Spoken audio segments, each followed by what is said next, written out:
కడప విద్యుత్ శాఖ SE office ఎదుట ధర్నా నిర్వహించారు. విద్యుత్ కాంట్రాక్ట్ కార్మికులు దాదాపు 28,000 మంది పనిచేస్తున్నారు. కడపలో యునైటెడ్ ఎంప్లాయీస్ యూనియన్ ఆధ్వర్యంలో మనోహర్ బెల్లం, కామలూరు శ్రీనివాస్ రెడ్డి వారి ఆధ్వర్యంలో విద్యుత్ ఎంప్లాయీస్ కాంట్రాక్ట్ పద్ధతి ఉన్న కార్మికులను వేతనాలు ఇవ్వాలని, వేతనాలు అందలేదని ధర్నా చేపట్టారు. రాష్ట్ర వ్యాప్తంగా విద్యుత్ కాంట్రాక్ట్ కార్మికులు 28,000 మంది పైగా పనిచేస్తున్నారు.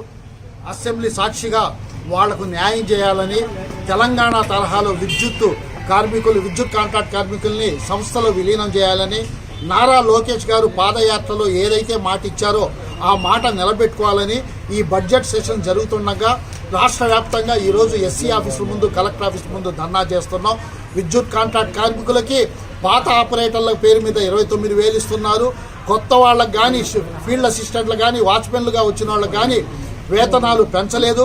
రకరకాలుగా ముక్కలు చేసి తక్కువ వేతనాలు ఇచ్చి వాళ్ళని బానిసల్లాగా పనిచేస్తూ వాళ్ళని దోపిడీ చేస్తున్నారు. 46,000 కనీస వేతనం ఇవ్వాలి. వెంటనే డిఏలు కానీ ఇది చట్టపరంగా రావాల్సింది వెంటనే అనౌన్స్ చేయాలి. పిఆర్సీ అనౌన్స్ చేయాలి. అదేవిధంగా అన్లిమిటెడ్ హెల్త్ కార్డులనే ఇవ్వాలి. అనేక మంది విద్యుత్ రంగంలో కాలిపోయి అస్థిపంజరాల్లాగా మంచాల్లో ఉంటున్నారు. వాళ్ళకు వైద్య కుటుంబానికి నష్టపరిహారం, అదేవిధంగా వాళ్ళ కుటుంబంలో ఒకరికి ఉపాధి అవకాశం కల్పించాలని అడుగుతున్నాం.